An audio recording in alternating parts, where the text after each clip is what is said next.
جمل کے دن، جنگ جمل کے دن، یہ دوسری سمت تھے حضرت طلحہ رضی اللہ تعالیٰ عنہ. کئی لوگوں کو مغالطہ ہو گیا تھا سیدنا عثمان غنی رضی اللہ تعالیٰ عنہ کی شہادت کے بعد. ایک پروپیگنڈا تھا جنہوں نے شہید کیا تھا، انہی بلوائیوں نے ایک لشکر بنا لیا اور مولا علی شیر خدا کے خلاف صف آرا ہو گئے. خود قاتلین عثمان ان کے خون کا بدلہ مانگنے والے بن گئے. ایک عجیب تماشا کر دیا تھا، ایک سازش تھی. اس میں امام حاکم مستدرک میں روایت کرتے ہیں حضرت رفاع بن ایاس الدبی سے، وہ اپنے والد اپنے دادا سے روایت کرتے کہ یوم جمل ہم وہاں تھے، مولا علی المرتضیٰ نے رضی اللہ تعالیٰ عنہ نے ایک شخص بھیجا حضرت طلحہ رضی اللہ تعالیٰ عنہ کی طرف. وہ دوسری سمت کھڑے تھے، ان کی طرف مولا علی المرتضیٰ نے ایک آدمی بھیجا اور کہا کہ طلحہ کو بلا لاؤ، اسے کہو آ کہ میری ایک بات سن لے. اس شخص نے حضرت طلحہ رضی اللہ تعالیٰ عنہ کو پیغام دیا. آپ فوری مولا علی المرتضیٰ کی خدمت میں آ گئے، آپ کے پاس آئے.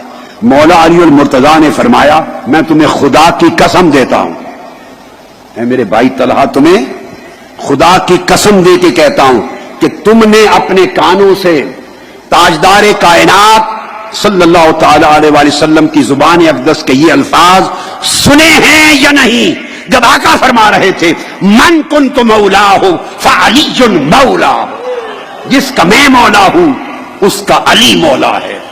اور اس کا معنی یہ ہوا جس کا علی مولا نہیں، جو علی کو مولا نہیں جانتا، میں اس کا مولا نہیں ہوں. تم نے یہ کلمات آقا کی زبان سے سنے کہ نہیں؟ جب آپ نے فرمایا اس وقت ان کی آنکھیں چشمان مقدس کھلی، ٹھٹر گئے، کہنے لگے قال نعم، ہاں سنے تھے یہ الفاظ.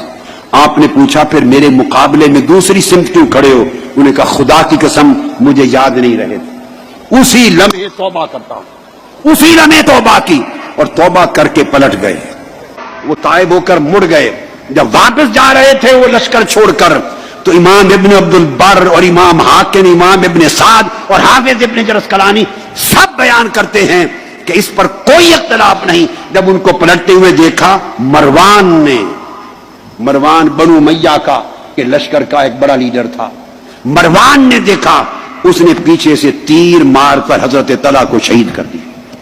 اس سے آپ اندازہ کر سکتے ہیں کہ جنگ جمل کے پیچھے سازش کن لوگوں کی تھی. امام باقلانی اہل سنت کے بہت بڑے امام ہیں عشائرہ کے، وہ اپنی کتاب تمہید الاوائل میں لکھتے ہیں، وہ کہتے ہیں کہ حضرت طلحہ قال لشاب من عسکر علی، جب تیر لگا اور حضرت طلحہ رضی اللہ تعالیٰ عنہ اپنی جان آفری کو پیش کر رہے تھے، ان کی روح قفس اسری سے پرواز کر رہی تھی، شہادت ہو رہی تھی، تو قریب ایک جوان کو دیکھا، بلایا خوبصورت جوان کون ہو؟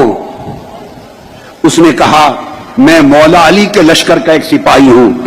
آپ نے فرمایا امدد یدک ابایعک لامیر المومنین علی ابن ابی طالب، اے جوان میں تو دنیا سے جا رہا ہوں شہید ہو کر، ہاتھ آگے کرو اور گواہ ہو جاؤ میں تمہارے ہاتھ پر مولا علی اور مرتضیٰ کے لیے بیعت کرتا ہوں.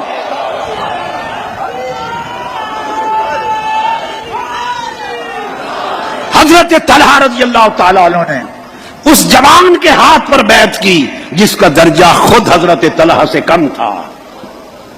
یہ حضرت طلحہ حضور کے صحابہ میں سے تھے. جوان سے پوچھا کون ہو خوبصورت جوان؟ کہا میں مولا علی المرتضیٰ کے لشکر کا سپاہی ہوں.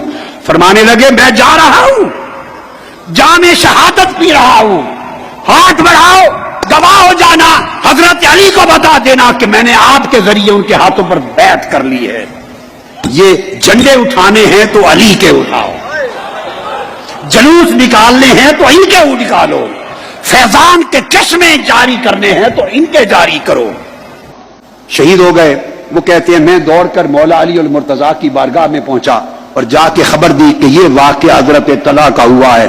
مولا علی المرتضیٰ بیٹھے تھے، جو ہی واقعہ سنا بے ساختہ پکار اٹھے، فرمانے لگے اللہ اکبر اللہ اکبر، صدق رسول اللہ صلی اللہ علیہ وآلہ وسلم، اب اللہ ان یدخل طلحہ الجنہ الا بیعتی فی عنقہ.